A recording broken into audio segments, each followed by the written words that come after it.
Well, good evening. We begin on a Monday in Jefferson County, where the sheriff is speaking out about the impact of funding cuts on domestic violence shelters. Many of those shelters are at risk of closure after not receiving VOCA grants from the Crime Victims Fund. That pool of money comes from fines and penalties paid by offenders and has plummeted in recent years. Channel 7's Chris Gay joins us in studio with more on the impact. Chris.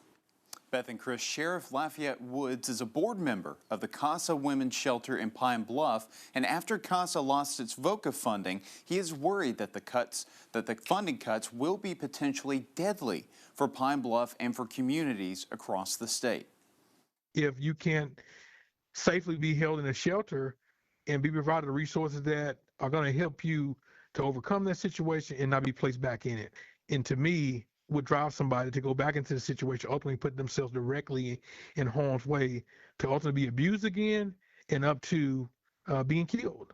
The CASA facility caters to not only Pine Bluff, but to most of southeast Arkansas and has done so since 1979. So when the 2025 funding through the Victims of Crime Act, or VOCA, did not arrive, they were left wondering why. I'm not sure the matrix and what the criteria has been.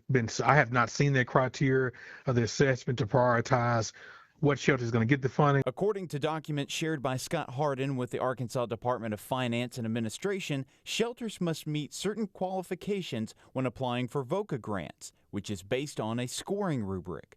The rubric is 3 pages long and includes qualifications like, naturally, why they needed the funding, what population they serve, and how they serve with community partners. CASA is down to endowments, which act as rainy day funds, and they are limited in how many community partners they can work with. Once endowments are gone, the money is gone.